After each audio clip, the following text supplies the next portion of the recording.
Em nome do Pai, do Filho e do Espírito Santo. Amém. Te agradecemos, Senhor, pelo Teu amor, pela Tua misericórdia, pelo dom da vida. Te agradecemos, Senhor, porque entras na nossa vida através do Teu Filho Jesus Cristo. Te agradecemos, Senhor, porque nos colocas também ao caminho dele através do Teu Espírito Santo. Ajuda-nos, Senhor, hoje com o Teu Espírito, possamos fazer aquilo que é do Teu agrado, que aqui sejam faladas as palavras que Tu, Senhor, queres. Abra o nosso coração, a nossa inteligência. Possamos também, Senhor, escutar que esta terra encontra um lugar para receber a Ti, Senhor, e frutificar. Pedimos, Senhor, que o que for falado aqui hoje frutifique para nós, para a vida eterna. Isso te pedimos invocando o Teu Espírito Santo. Vinde, Espírito Santo, enchei os corações dos vossos fiéis e acendei neles o fogo do vosso amor. Enviai o vosso Espírito, e tudo será criado, e renovareis a face da terra. Oremos. Ó Deus, que instruístes os corações dos vossos fiéis com a luz do Espírito Santo, fazei que apreciemos retamente todas as coisas, segundo o mesmo Espírito, e gozemos sempre da sua consolação. Por Cristo Senhor nosso. Amém. Sede da sabedoria, rogai por nós. Em nome do Pai, do Filho e do Espírito Santo. Amém. Mas muito bem, queridos irmãos, continuamos hoje com a formação, introdução ao cristianismo do nosso querido, já falecido Bento XVI. Na época ele era Josef Ratzinger. Ele escreveu esse livro dando aula em Tubinga, na Alemanha. Sendo um professor estável da faculdade, ele percebeu que o mundo está com uma dificuldade de entender o que é cristianismo, dando aula também para os seus discípulos. Ele faz uma série de aulas que depois ele compila e faz um livro chamado Introdução ao Cristianismo. O nosso último encontro praticamente foi só sobre o prefácio que ele faz no ano 2000. Falávamos, esse livro foi escrito em 67. E esse livro se torna assim famoso mundialmente. No ano 2000, ele já cardeal prefeito da Congregação para a Doutrina de Fé, ele faz um prefácio dando uma visão histórica também, o que mudou nesses 33 anos, desde que ele lançou o livro, o que aconteceu. E falávamos uma interpretação do cristianismo, foi dada devido também a uma visão marxista, que, bem, primeiro o que aconteceu? O mundo esperava do marxismo dessa questão prática, que íamos ter um mundo mais justo, um mundo mais igual, um mundo mais próspero. No entanto, aconteceu tudo menos isso. E nós vimos que na história de vários povos, pois não deu em nada. Depois ele diz, mesmo Bento XVI diz, as pessoas se decepcionaram. Hoje na missa falávamos dessa decepção. Você bota toda a sua expectativa, isso vai dar certo, de repente não dá. E toda aparece aquele vazio. Então, aparece esse vazio deixado pelo marxismo, que buscava uma igualdade, mas sem Deus. Não colocamos Deus de lado. Essa história é muita história. Nós temos coisas concretas, problema concreto que nós vamos querer resolver. Então colocamos Deus de lado. Bem, não deu muito certo. Então falávamos que o povo se tocou. Então nós precisamos de Deus, precisamos dessa experiência religiosa. Faz parte do ser humano esta experiência religiosa. Então, por um lado, foi apresentado ao mundo ocidental aquilo que era a Europa e depois, enfim, o mundo inteiro.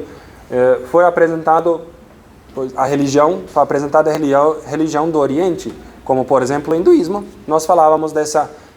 É importante ter uma experiência mística com Deus, é importante ter essa experiência religiosa. Se ela é baseada na verdade ou não, isso não importa. Importa ter sentir alguma coisa. Então se entrou com várias ideias místicas, se fez uma também mistura. Então apareceu um cristianismo meio sincrético que, inclusive, nós podemos ver hoje. Talvez aqui no Brasil não pega tanto a questão do hinduísmo, mas o que está pegando muito é o espiritismo. Eu não sei se alguém já aqui participou, mas de pessoas que eu atendi que fizeram alguma coisa com o espiritismo. Padre, eu fui, para ver se tem alguma coisa, se tem... Inúmeras pessoas que buscam alguma coisa mística, porque aqui nós não temos Que padre chega, se lê, fala uma coisa. Às vezes não se sente aquela coisa. Aquela coisa. Já tenho, obrigado. Não se sente, então nós queremos sentir, nós precisamos dessa coisa. Sentir alguma coisa mística, divina. Então, se apresentam essas outras religiões. E falávamos que também, aqui, talvez mais para a América Central, América do Sul, América Latina, entrou muito forte a teologia da libertação, que fez também como olhou a questão da fé cristã através de um prisma do marxismo. Então, nós precisamos de uma igualdade, nós precisamos trabalhar. Então, Jesus Cristo é como que um revolucionário que veio aqui. Ele enfrentou autoridades, por isso que ele foi morto. Se ele morreu ou ressuscitou, se isso é uma história inventada, nem não nos importa hoje, não. O que nos importa é que ele representa um símbolo da resistência àqueles que governam. Ele trabalhou por aquele pobre. Ele lutou, fez esta... Então, são estas ideias que, no fundo, nós estamos... Por que estamos falando isso? Nós estamos introduzindo ao cristianismo. Nós estamos querendo falar do que o cristianismo é. Então, vemos algumas interpretações do cristianismo daquilo que ele não é. Aquilo que não é. E o Papa falava, no finalzinho desse prefácio, ele coloca uma coisa que eu achei maravilhosa. Ele fala assim, eu acho que comentei outra vez. Se eu fizesse hoje esse livro da introdução, talvez eu colocaria alguns elementos a mais, talvez iria tentar também, como que discernir essas outras religiões. Mas ele mesmo diz, sabe o que? Eu fiz muito bem. Coloquei Jesus Cristo no centro. No centro deste livro é Jesus Cristo. E assim que tem que ser. Então nós apresentamos cristianismo. Vamos apresentar sempre algumas coisas que... Algumas talvez distorções, se diz? Distorções daquilo que o cristianismo é. Umas deviações. Mas o que nos importa é quem é Cristo. Quem é Jesus Cristo? Quem é esta pessoa que Deus... através da qual Deus quis se manifestar quem Ele é. Nós precisamos também entender, falávamos outra vez, que Deus nos supera de um modo infinito. Tudo que nós falamos sobre Deus, nós buscamos nos aproximar, nós buscamos entrar nesse caminho, mas Deus nos supera de um modo infinito. Por isso que nós precisamos da revelação, por isso que quando nós falamos de Deus, não partimos das nossas ideias, partimos da revelação. Nós buscamos aprofundar cada vez mais a revelação de Deus para entender quem Deus é. Voltamos a dizer, Introdução ao Cristianismo, esse livro, pois busca nos introduzir o que significa ser cristão. O que quer dizer cristianismo? Nosso reitor falava, existe só um ismo que é bom nesta vida. Quando você escuta essa palavra ismo, você já sabe que não presta menos um ismo, o cristianismo. O cristianismo é bom. Todos os outros ismos não prestam. Falava ele, muito mais santo do que eu, não sei também se alguém me agora quer. Mas é aquela coisa, eu não sei, eu estou citando o nosso reitor, que era um homem muito santo. Cristianismo. Mas estamos aqui de novo, em vez de entrar logo no, vamos lá, quem é Deus Pai? Jesus Cristo, Espírito Santo, nós vamos hoje falar sobre crer no mundo de hoje. Eita, mais uma vez, estamos chegando ao tema, mas a gente não chega. É importante entender, este livro, Introdução ao Cristianismo, é como que uma ponte, isso que falava outra vez, se não me engano, da teologia fundamental, é uma ponte entre a filosofia e a teologia. Por isso que quando a gente diz que esse livro você pegar e ler em casa, talvez não seja o livro mais proveitoso. O que eu vou falar aqui é denso. Se eu conseguir passar, de fato, o que está aqui, vocês entenderem, olha, eu vou ficar muito feliz. Eu não estou partindo desse pressuposto. Estou partindo do pressuposto de que não vai ser fácil, por isso que eu peço atenção. Eu vou tentar ir também muito devagar. Nós vamos confiar também a Deus quanto tempo vai durar essas formações, porque o livro é denso, não é fácil de entender, especialmente se não temos uma bagagem filosófico-teológica, que muitos aqui não têm. Mas peço só a paciência, vamos pouco a pouco enquadrando. O Papa é muito metódico, ele é muito assim, ele é organizado, no entanto, às vezes não é fácil de seguir o raciocínio dele. Nós vamos falar, então, essa ponte, teologia fundamental, filosofia e teologia, aqui vamos falar sobre o que significa crer. O crer no mundo de hoje é o início do capítulo 1. Então, início do capítulo 1, dúvida e fé. A situação do homem diante da questão de Deus, Se alguém quiser depois acompanhar, livro, página 31.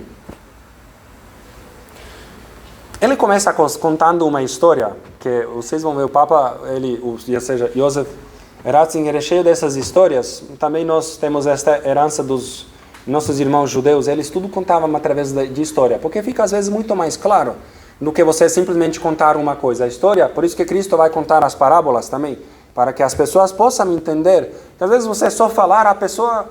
Não, mas colocando uma história, às vezes dá para entender melhor. E ele começa contando a história, baseada numa história de Kierkegaard, mas na verdade é o Harvey Cox, um escritor, fez o livro Cidade do Homem, e ele vai falar sobre os teólogos como um palhaço.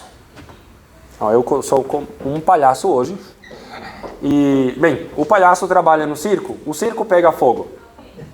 O circo pega fogo e o diretor do circo diz ao palhaço: palhaço, vai lá na cidade, avisa o povo que o fogo está chegando. Ele ainda maquiado, ele estava prestes a atuar.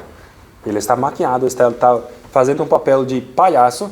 E ele chega na cidade: ô gente, o fogo está chegando. A reação do povo: está fazendo um papel bem, está querendo chamar a atenção, né? Chamar as pessoas para ele. Não, gente, o circo está pegando fogo, vai queimar o circo, vai chegar às vossas casas, vamos lá apagar o fogo. Não, o cara é bom, né? O cara é top, o cara é o ato. E o palhaço, quanto mais se esforçava para explicar que o fogo está chegando, mais o povo ria, mais achava graça, mais pensava que ele está fazendo simplesmente um papel que ele é chamado a fazer nesta sociedade. Por que os teólogos? Por que alguém, hoje em função de Deus, poderíamos dizer, hoje talvez a palavra mais um missionário, na época o teólogo, mas hoje vamos dizer missionário, por que parece tantas vezes como um palhaço? Parece que estamos fazendo uma coisa simplesmente cumprindo um papel. Estamos aqui porque eu tenho um papel a cumprir. Minha prima casou com um brasileiro. Minha prima, o mundo é pequeno, né? Ela mora na Austrália, mas casou com um brasileiro. Fez o casamento aqui em São Paulo. São gente finíssima. Gente finíssima. Só que não são pessoas de fé. Eles veem isso como coisa de gente pobre. Interessante essa coisa, mas tá bom. Eu falando com esse, vamos dizer, como que cunhado, que é um brasileiro, ele falava: essa igreja, eu ainda não era padre, né? Essa igreja é uma coisa, eu acho legal, eu não participo muito, mas eu acho legal, porque a igreja ajuda, né? A igreja ajuda as pessoas, dá comida para os pobres, é uma instituição, como uma empresa. Tipo assim, vocês têm a iPhone, que é a Apple Band, então vocês são tipo como uma Apple, uma companhia multinacional que estão vendendo um produto no fundo. O que quer dizer com isso? Que nós estamos cumprindo um papel, estamos vendendo uma coisa para receber outra coisa, que no fundo todo mundo tem que sobreviver de alguma coisa. O que a igreja faz? Pois é como um circo. Estamos chamando a atenção para fazer discurso bonito, para ser aplaudido, para que alguém possa... Mas tem alguma coisa por trás? Não, mas é que o povo é só para ganhar dinheiro em cima de alguma coisa. Tem gente que ganha dinheiro em cima de pintura, tem gente esses dias que ganha dinheiro dançando pelado por aí, e tem a igreja ganhando dinheiro em cima de uma coisa que na verdade é do passado. Parecemos muitas vezes como palhaços, e não é fácil para o homem de hoje aproximar-se e dizer: olha, mas a coisa está pegando fogo, né? Não, mas nós falamos do pecado, é simples. Nós falamos do pecado para a pessoa que não é cristã. O que você está falando? Não existe pecado, existe a má vontade. A pessoa, no fundo, sabe, o vagabundo não quer. Desgraçado, se tivesse uma boa vontade, a pessoa... Não, o fogo é existente, é real. Aqueles que pegam são com uma divisão interior que o fogo está chegando. Não, pode não. Isso. De novo, o povo cumprindo o papel de palhaço, querendo chamar a atenção. A história termina que o fogo chega e de fato destrói todas as casas. Destrói todas as casas porque ninguém acreditou. Não é fácil oferecer nosso discurso no mundo de hoje. Mas a pergunta que o Papa coloca não é tanto agora sobre as pessoas que não acreditaram. Ele mais joga a pergunta sobre nós, que afinal nós aqui somos todos cristãos. Talvez não nos interessa se eu estivesse aqui entre os pagãos, que hoje eu dei uma palestra que não sabia, sabe? Hoje tive que dar uma palestra, aproveitei, né? Já que Deus é bom, já aproveitei, tinha preparado, aproveitei alguns elementos, estava entre pessoas que alguns não eram muito cristãos. Então, assim, o discurso é outro, mas entre nós aqui, o Papa pergunta, mas e por que não simplesmente tirar a roupa? Por que ele não tirou a maquiagem falando, gente, acordem para a vida? Por que no fundo não atualizar o discurso? Por que não tentar aproximar? Por que não tirar toda essa roupagem do passado, do papel que nós estamos... Por que não também chegar com um discurso que o mundo consegue entender? Vai perguntar o Papa. E ele diz que o problema grande é que os palhaços de hoje, que somos nós, nos deparamos com uma dificuldade muito grande. Será que há fogo mesmo? Será que eu não estou ficando doido? Será que não é uma coisa da minha cabeça? Talvez, mais do que agora tentar falar por que os outros não acreditaram e dizer, e nós? Aparecem dúvidas para nós também? Para todos nós aparecem dúvidas, começando por mim. Nós não somos isentos de dúvidas. Nós nos deparamos com o mundo e vemos-nos bem. A nossa situação não é tão diferente da dos outros. Esse primeiro ponto que o Papa vai falar, é muito importante entender isso. Admitir que temos dúvidas não é um problema. E vou demonstrar na vida de vários santos, que a dúvida acontece. Não somos isentos disso e depois, obviamente, entender o porquê da dúvida.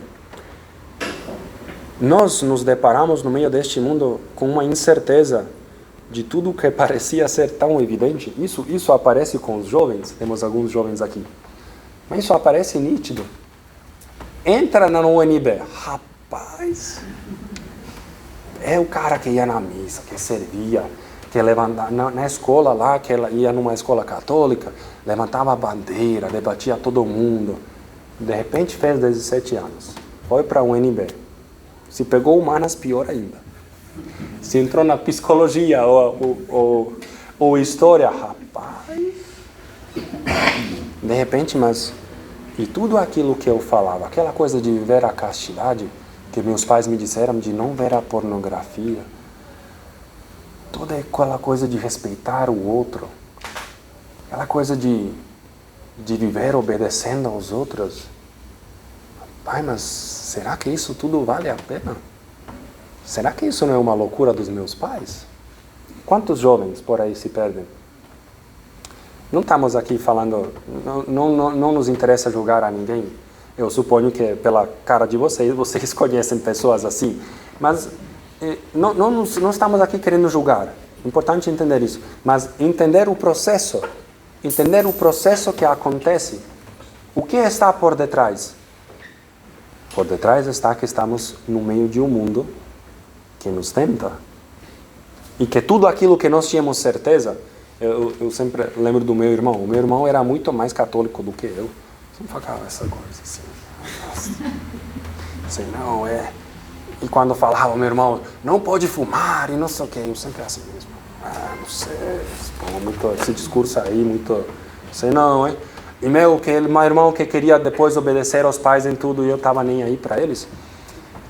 Mas você, de repente, a pessoa se toca, opa, não é bem assim. Que criamos também expectativas. Criamos umas esperanças, criamos umas coisas na nossa cabeça que depois, quando a realidade chega também para nós, a realidade, mas não do ponto de vista da fé, do outro ponto de vista, nos deparamos, opa, mas será que é tudo aquilo que esse povo fala? Abertura à vida. Será que isso mesmo? Quando você era jovem, queria ter 10 filhos, no segundo você estava, opa, tem alguma coisa, essa coisa de ter filho não é fácil, não é fácil. Pois aparece a tentação, a realidade também, a realidade visível chega até nós. não é tão fácil manter o nosso discurso no meio deste mundo. Junto com a fé aparece a dúvida. Outra história que o Joseph Ratzinger vai contar, tirando do Paul Claudel, que é sapato de cetim, vai falar de um jesuíta preso num traste. Ele teve um náufrago e ele está preso num traste e ele faz uma oração agradecendo a Deus porque o firmou. Ele olha aquilo como a cruz. Obrigado, meu Pai, porque estou atado agora nessa cruz, não tenho para onde fugir, vou ficar aqui. E ele está flutuando com um traste lá no meio do mar. Diz o Joseph Ratzinger, em uma imagem nossa também, pendurado na cruz, mas no meio de uma coisa incerteza. A gente está lá boiando, mas estamos pendurados numa coisa, aparentemente temos uma certeza, não estamos perecendo, mas qualquer momento parece que a gente vai afundar. Uma imagem interessante do mundo. E esse jesuíta tinha um outro irmão, Rodrigo, que é um mundano que queria ser o dono do mundo. E acontece que no final da vida, a vida é como é, engraçada, às vezes irônica. Os dois têm a mesma sorte. O rapaz esse Rodrigo vai ser vendido como escravo, e depois vai ter náufrago, e depois vai ficar flutuando também.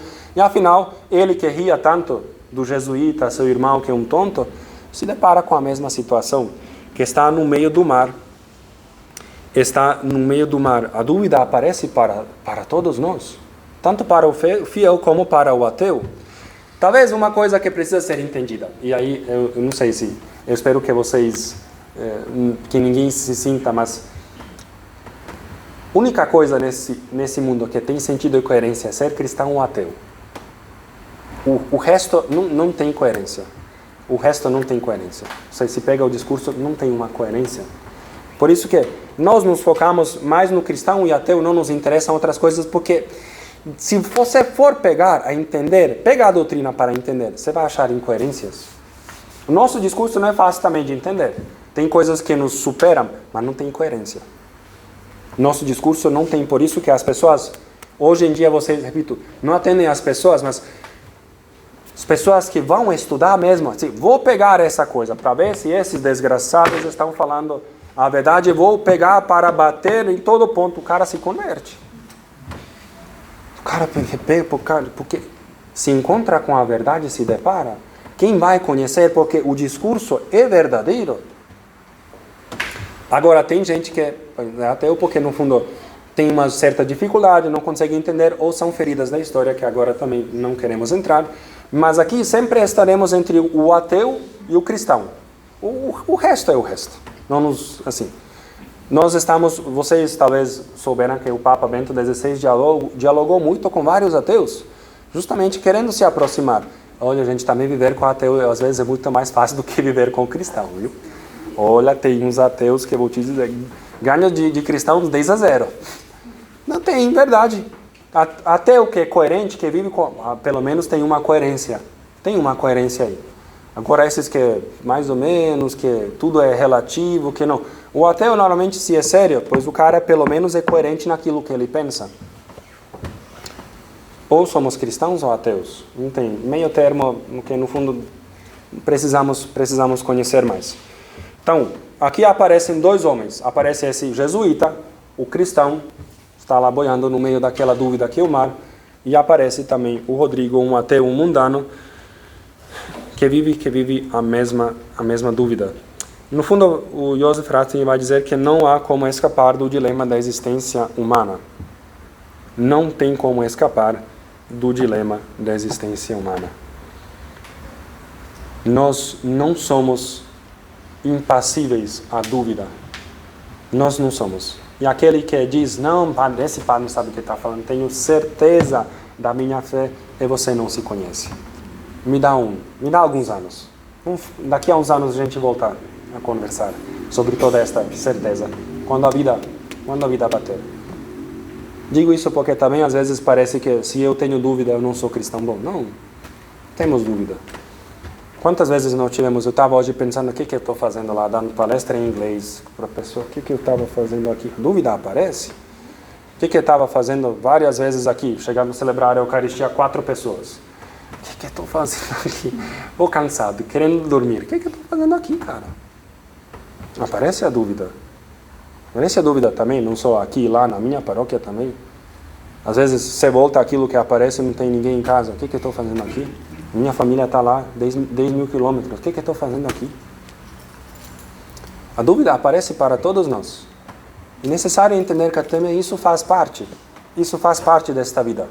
Por isso que nos apegamos a uma certeza que temos, que é a cruz. Esse traste que vai boiando no meio. Isso que nos salva. Nos apegamos à cruz.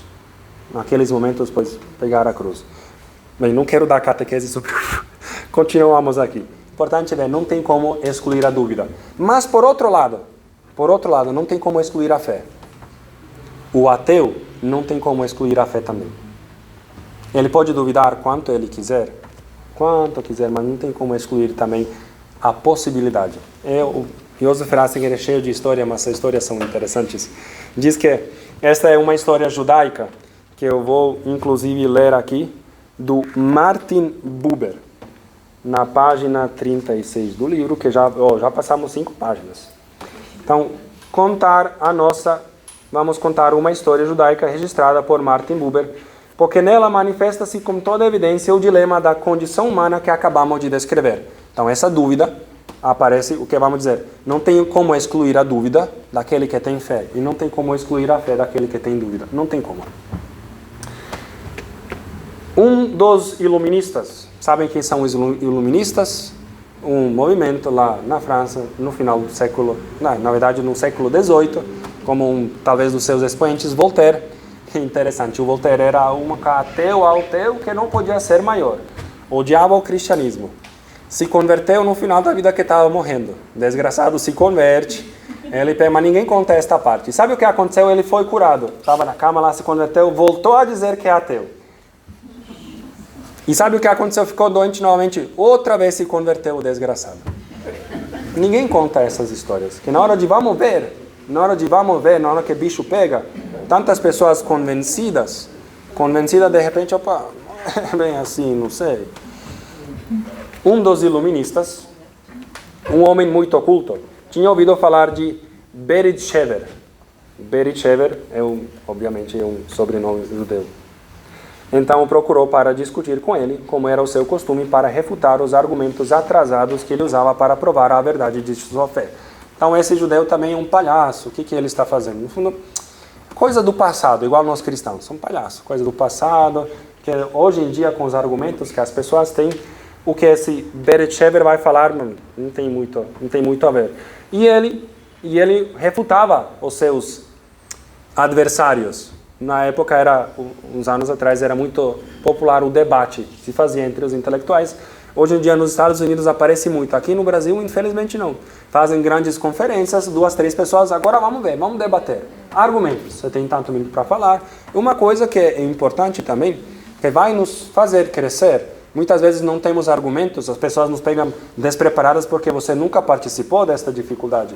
De ter que comprovar, falar. Bem, esse iluminista era acostumado a refutar a verdade de fé das pessoas. Ele entrou na sala do Tzadik. Tzadik é um verbo, uma palavra em hebraico para dizer o justo.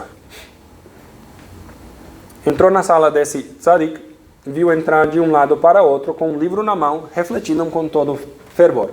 Estava com o livro na mão, nem reparou no recém-chegado. Depois de algum tempo parou, olhou distraidamente para ele e disse: mas talvez seja verdade. E o cara voltou lá. O livro dele, olhando pelo lado, olhando pelo outro lado. Parou, olhou. Talvez seja verdade e continua. Que coisa mais estranha. Em vão o erudito juntou toda a sua autoestima. As pernas começaram a tremer-lhe, porque a visão do Tzadik era terrível. Assim como foi terrível a sua sentença singela. O Rabi Levi Yitzhak voltou então toda a sua atenção para ele e disse serenamente: meu filho, os grandes da Torá, com os quais você discutiu, gastaram as suas palavras em vão, porque quando você foi embora, riu-se deles. O que aconteceu? Então, grandes da Torá entraram nesse debate e o cara, no fundo, não aceitou seus argumentos, assim, eles foram embora e ele riu, porque que isso é ridículo que vocês estão falando. Continua esse rabi. Eles não foram capazes de colocar Deus e o seu reino na mesa diante de você. Nem eu posso fazer isso.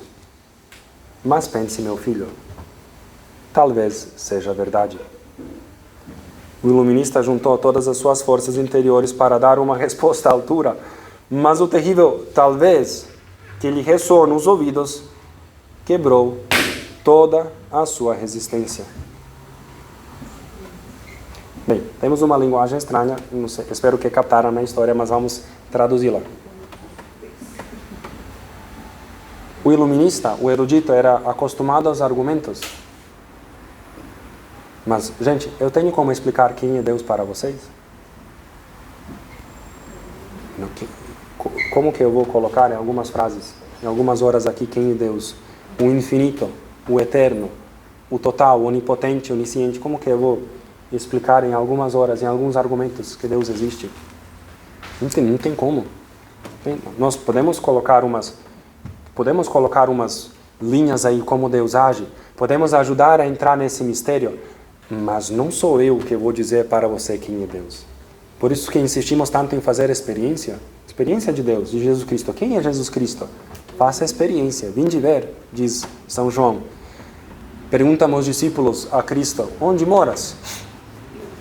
Vinde ver. Vinde, primeiro vem, depois ver. Não tem como agora dizer assim, Jesus podia ter sentado também. Então, sabem o que? O negócio é esse. Eu sou filho de Deus, eu sou Jesus Cristo, filho de Deus, nascido da Virgem Maria, que foi através do Espírito Santo.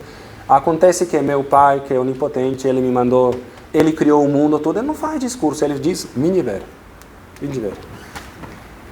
Nós fazemos estas formações porque nos buscamos entender mais a Deus. Mas quem Deus é, você precisa experimentar na sua vida. Esse é um ponto crucial.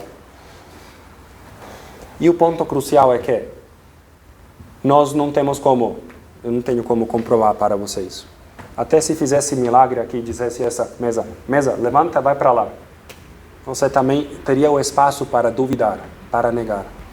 Sempre terá esta dúvida. Mas também naquele que duvida, sempre sobra esse talvez tudo que nós falamos aqui seja verdade. Como é que esse homem erudito foi desmontado? Ele também não tem argumentos contra talvez seja verdade. Não tem. Como nós também não temos argumentos contra talvez seja mentira. Talvez tudo que nós fazemos aqui é mentira, é ilusão. Talvez. Uma resposta que a nossa fé precisa dar. Mas talvez o que o mundo pensa sobre Deus é mentira também.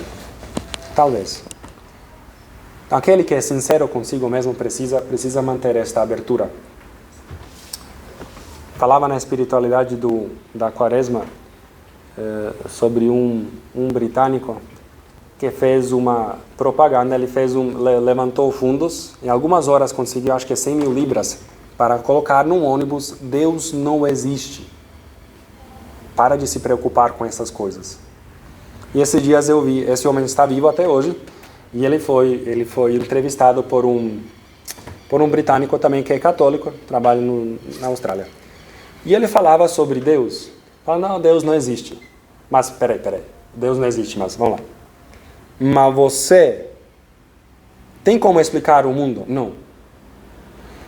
Não existe a possibilidade, então ele fala, não existe talvez possibilidade que Deus o criou. Mais ou menos. Mas então Deus, você não pode afirmar que Deus não existe. Porque aí o cara começou, perante o talvez, ninguém tem respostas. Não tem respostas.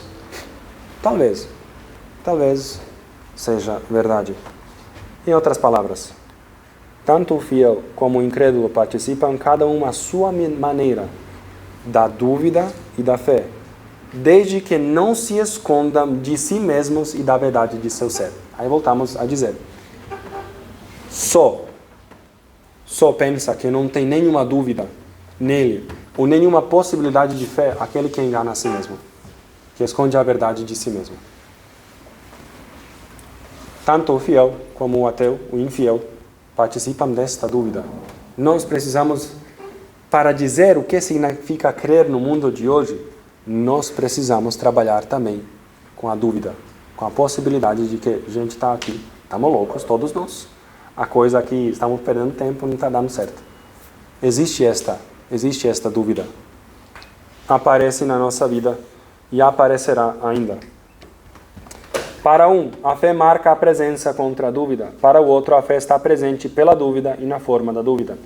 Faz parte da configuração fundamental do destino humano, poder encontrar o caráter definitivo de sua existência tão somente na rivalidade interminável entre a dúvida e a fé, entre a tentação e a certeza. Até para ler foi difícil, imagina para entender.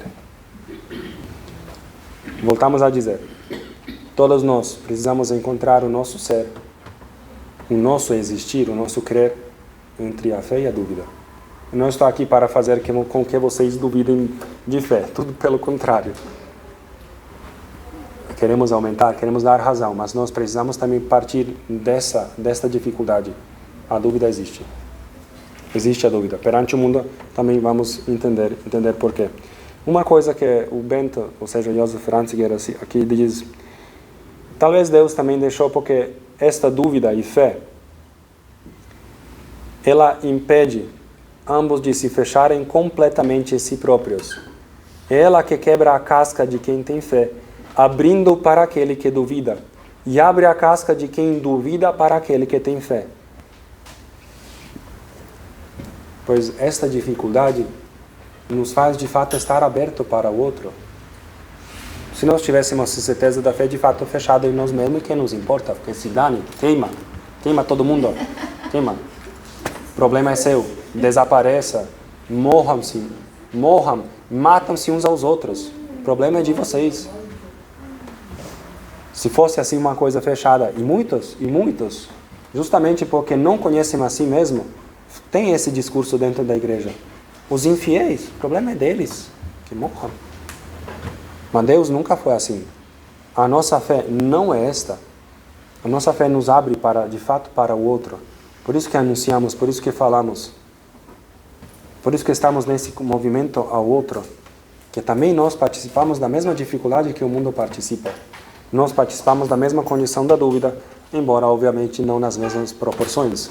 Entre fé e dúvida, talvez alguém está na dúvida, talvez alguém está mais perto da fé, não sei. Todos nós estamos, e os momentos da vida às vezes pois, vai mais para um lado, mais para o outro. O fato é que estamos nesse processo. Muito bem. Ponto 2. O salto da fé, tentativa provisória de definir a essência da fé. Bem, então ninguém consegue fugir da dúvida, falamos. Ninguém consegue fugir também da fé. Esta tentação e certeza. Acontece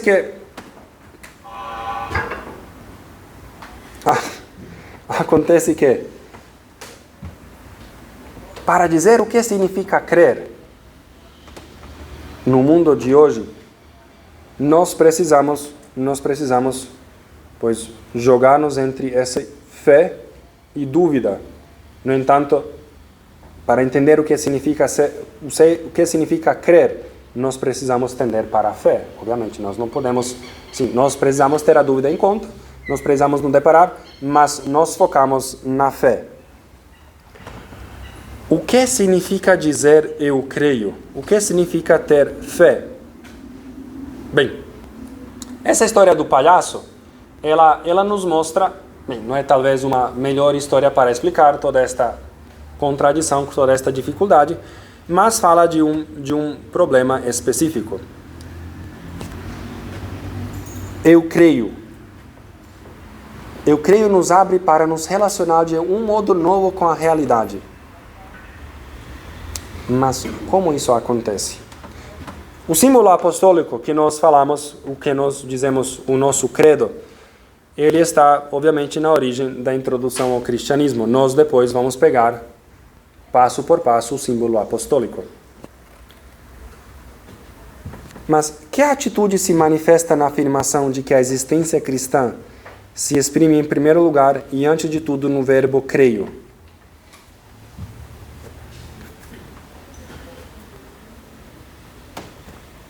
Nós precisamos nos perguntar, de modo mais radical e fundamental, que atitude é essa que se manifesta na afirmação de que a existência cristã se exprime em primeiro lugar e antes de tudo no verbo creio. Que o âmago do cristianismo consiste no fato de ser uma fé. Nós podemos pensar que todas as religiões são uma fé, mas não são. Ele coloca aqui o exemplo do Antigo Testamento. O Antigo Testamento não tanto se baseia na fé, mas na lei. A lei diz isso. Você tem que fazer o que a lei diz. Pega também a religião dos romanos, que era uma religião que não era também uma fé, era um ritualismo. Se você pega os muçulmanos também, tem uma coisa aqui, talvez uma mistura dos dois. Existe uma lei que você precisa cumprir cegamente. Quem não cumpre a lei, acabado. Lei, ritualismo. Mas a nossa fé, por isso que insistimos tanto em falar da nossa fé cristã. O que significa essa fé? Quando dizemos eu tenho fé, o que significa isso? Simplesmente passamos as coisas do passado, que aprendemos, existe uma lei, algumas normas que nós procuramos perpetuar. Existem uns ritos que nós precisamos fazer. Então, o que é a fé cristã? A fé cristã é fazer o rito de ser batizado, de receber a primeira comunhão, de receber a confirmação e depois continuando a praticar esses ritos semanalmente? Não. No centro da nossa religião está a fé. Nem todas as religiões são fé. O que quer dizer? O que quer dizer eu creio? É um modo de olhar a realidade? É um outro modo de ver a realidade? É um modo de se posicionar ante aquilo que é o real? Rapaz, não sei se deu para entender, mas vamos lá. Aqui eu falava hoje mais cedo, na homilia também, do corpo e sangue de Cristo. Nós não acreditamos que na hóstia está o corpo e sangue de Cristo? Sim. Mas onde é que nós vemos isso? Fé. Através da fé. Tanto é que aquele canto belíssimo, Adoro te devote, tem a segunda estrofe que vai dizer Visus, tactus, gustus, interfalitur. Visão, tato, gosto, in ti falham. Sed audito solo, tutto creditur. Porém, através da audição, eu acredito tudo. Vamos lá. Como é que nós vemos? Como que nós acreditamos? Como é que nós aceitamos que na Eucaristia, sobre aquele pão, desce o Espírito Santo e o faz o corpo e sangue de Cristo? Através da fé. É um modo de olhar a realidade. Um ateu olha para este pão e diz, esses caras são loucos. Lá continua estando o pão. Que é corpo e sangue de Cristo? Lá está um pão. Ele foi pão, ele continua sendo pão. Mas nós que temos fé, que acreditamos, perante a realidade, nos posicionamos de outro modo. Opa, já não é mais pão, é corpo e sangue de Cristo. Temos alguns milagres eucarísticos que o comprovam. Mas você viu algum milagre eucarístico? Eu também não. O que a gente faz agora? Será que é verdade? Não, nossa fé nos diz que sim, lá está corpo e sangue de Cristo. Mas para um ateu, ele tem um outro modo de ver a realidade. Ou seja, talvez, melhor dizendo, nós temos um outro modo de ver a realidade. Não somente aquilo que é visível, que é palpável. Esse eu creio, transforma completamente o nosso modo de ver, de nos relacionar com aquilo que acontece. É uma coisa, vou lendo aqui, diz, não nos iludamos. Entrar no eu da fórmula do credo, transformando o eu esquemático da fórmula em carne e osso do eu pessoal, constitui sempre um empreendimento emocionante e aparentemente impossível, durante o qual não é raro ou ser transformado num esquema, em vez de o esquema virar carne e osso. O que é muito mais fácil, gente? Dizer que essas coisas não é bem assim. Muito mais fácil é dizer, bem, nós estamos aqui porque nós precisamos de ter uma convivência com as outras pessoas semanalmente, que nós estamos aqui semanalmente na Eucaristia porque precisamos fazer um rito. Isso a gente consegue ver. O rito, nós estamos professando a nossa fé, mas no fundo é só um modo de sentir-se parte de um todo. É muito mais fácil tornar a nossa vida um esquema do que fazer do esquema de eu creio a nossa vida, do que encarnar. Muito mais fácil. Alguns dizem, não, porque antes não era assim. No mundo de hoje, irmãos, outro ponto que ele vai colocar aqui, sempre foi difícil encarnar o eu creio. Quando o mundo era praticamente inteiro cristão, era difícil encarnar o eu creio. Porque o eu creio facilmente se troca por um esquema, por um papel. Nós hoje falava de São Francisco Borja, pois a família dele, quantos cardeais e outras pessoas cumprindo um papel do eu creio, de verdade não tinha nada. O próprio Alexandre VI, que era o Papa quando eu não estava, na missa não vem ao caso falar, mas estamos dentro de uma formação, Alexandre VI, pois tinha filho, tinha esposa, uma mulher. É curioso que ele fez promulgou um documento sobre a dignidade da vida dos índios, que era uma coisa que a pergunta foi, aí tem alma? Essas pessoas que nunca se depararam? A igreja diz, não, gente, são pessoas humanas como todos nós. Claro que tem alma. Sim, sabe, é que foi umas dificuldades aí, mas não, o Papa, nesse ponto, a doutrina, como vocês vão ver, na história da igreja, a doutrina sempre é certa. Agora, a vida pessoal de alguns papas, é melhor não contar. Tudo para dizer, o mundo era cristão, todo mundo era cristão. Mas eu creio, sempre foi poucas pessoas. Sempre foram poucas pessoas que se deixaram levar por esta fascinante aventura. Sempre é muito mais fácil ver um esquema a ser cumprido do que um chamado que está por detrás a viver uma vida nova, uma vida fantástica, uma vida exemplar. É muito mais fácil entrar nessa vida ritual do que de fato se deparar com esta incerteza, esta loucura da aventura que é seguir a Jesus Cristo. É muito mais fácil. Por isso que tantas vezes temos dificuldade em entrar. É muito mais fácil por aquilo que o mundo é. Pelo fato de Deus ser invisível, pois nós vemos o que Deus não é, muito mais fácil do que aquilo que Deus é. O Antigo Testamento, ele vai dizer que Deus essencialmente está fora do campo da visibilidade. Qual a dificuldade dos judeus até hoje? Como é que Deus se encarnou? Mas se você, olha, vamos lá pensar. Isso é uma loucura. Como é que todo, eterno, infinito, se fez parte temporal e finito? Como é que cara, eu não tenho como pegar isso aqui e diminuir em... Não tem como. Como é que Deus fez isso? E dizem, os padres da igreja, que a onipotência de Deus se manifesta justamente nesse ponto. Aquele que é eterno, que é todo-poderoso, que é infinito, se fez uma parte. Diminuiu. Ele se diminuiu. Mas se você pensa assim, cara, é difícil. É difícil de entender. Deus que está essencialmente fora do nosso campo de vida. Deus não é visível, Deus é espírito. Primeira coisa que nós aprendemos sobre Deus é que ele é invisível. Mas Deus quis se manifestar concretamente na história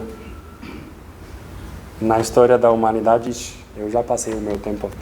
Eu vou tentar, na verdade, tentar terminar o número.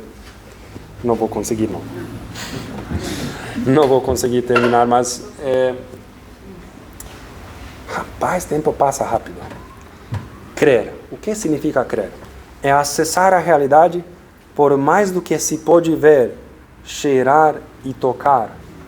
Esse é o ponto. Falava desse canto de Santo Tomás. A visão, o tato, o gosto não falam nada sobre aquilo, sobre a realidade que está aí. Só a fé, só eu creio, me capacita a ver, me capacita a enxergar esta realidade, me capacita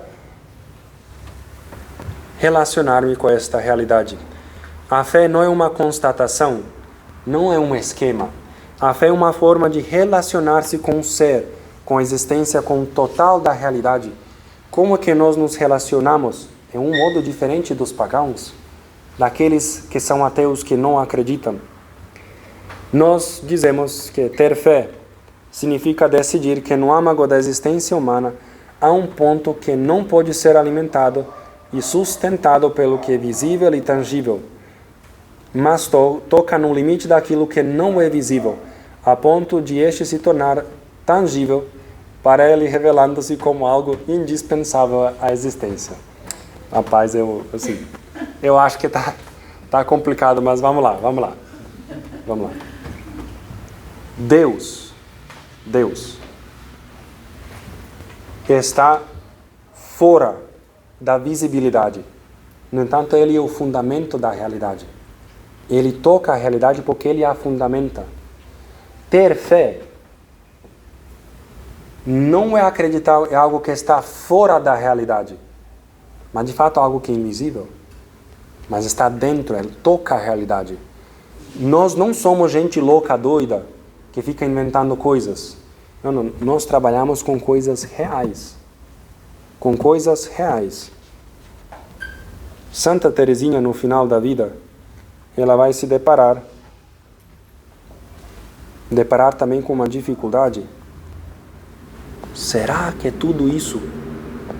Será que é tudo isso que eu vivi, seus 24 anos, será que é verdadeiro? Ela vai também ter esta dúvida, porque não se vê, não se enxerga facilmente, não é visível. Deus fundamenta esta realidade, mas Ele não é visível. Está no limite. Deus se fez parte, é verdade, Deus entrou na realidade. Isso que nós anunciamos, que Deus entrou, mas essencialmente ter fé significa decidir que no âmago da existência humana há um ponto que não pode ser sustentado por aquilo que é visível. Nós acreditamos que Cristo andou sobre esta terra, não é? Firmemente acreditamos que Ele ressuscitou, que andou por aqui, que Ele existiu. Cadê Ele hoje? Os milagres que nós vemos no Antigo Testamento, no Novo Testamento, cadê eles hoje? Por que São Pedro cura a gente e eu não consigo? Gente, Deus, Ele fundamenta a realidade. Ele se tornou também parte desta realidade. Ele está no meio de nós, mas de um modo invisível. Para ver Deus é necessário ter fé. A fé chega através do volta ou a conversão. Por isso que é uma coisa, e nós insistimos tanto uma conversão necessária diária. Por quê? Existe a gravitação, a gravidade, mas eu fui falar que a gravitação existe, esta palavra também, que nos puxa para baixo, não é? Se eu pular, tem algo que me puxa para baixo. Do mesmo modo, o mundo que é visível nos puxa continuamente longe daquilo que é invisível. Nós estamos submersos no mundo, por isso que aparece a dúvida continuamente. Que vemos coisas visíveis. Continuamente nós estamos nos deparando com coisas que a gente vê. Tendemos aquilo que é natural, aquilo que é visível. Por isso que a fé precisa ser continuamente como que convertida. Precisamos continuamente voltar a enxergar essas coisas invisíveis. Por isso que falamos também de penitência. Fazer penitência é uma loucura. Por que você vai fazer a si mesmo sofrer? Justamente para tirar esse olhar somente mundano sobre a realidade, para poder ter outro olhar, para voltar a ter um olhar diferente sobre a realidade. Então, ter fé, perceber a cegueira que nos faz perseguir a ilusão naquilo que é somente palpável. Ter fé, perceber que aqueles que seguem coisas somente palpáveis, visíveis, são verdadeiros cegos. Falava eu na homilia justamente por causa desse ponto. Mas muitas vezes fixamos o nosso olhar sobre aquilo que é visível, que é palpável, como se fosse verdadeiro. Mas isso é ilusório. Aqueles que buscam sua vida somente buscam sua vida fundamentar naquilo que é visível, naquilo que é palpável, são os verdadeiros cegos. Isso que nós acreditamos. No entanto, nos deparamos com o mesmo problema que todo mundo tem. Somos como que puxados continuamente para duvidar. Esse problema é sempre o mesmo. Hoje, 1000 anos atrás e daqui a 5000 anos, o problema vai ser mesmo. Enxergar a Deus invisível como fundamento da realidade que é visível. Esta é a dificuldade que nós temos e teremos. Como essa nossa gravidade não cessa de puxar-nos numa outra direção, a fé continua sendo uma virada a ser realizada dia a dia. E é somente através de uma conversão que acompanha toda a nossa vida que podemos perceber o que significa ser eu creio. A conversão diária nos possibilita entender o que quer dizer eu creio. Pois ir continuamente contra esta gravidade que nos puxa para baixo, continuamente ir contra esta cegueira que toma conta de nós. Uma conversão diária, dia após dia. Fizemos hoje o número 1 e 2 do primeiro capítulo. Só para vocês, tem 7 pontos nesse capítulo e depois mais capítulo para frente. Um dia, se a vida eterna não chegar antes até nós, a gente termina. Se não, tudo isso vai ficar bem mais claro na vida eterna do que eu estou falando. Fiquemos de pé, rezemos ao Senhor.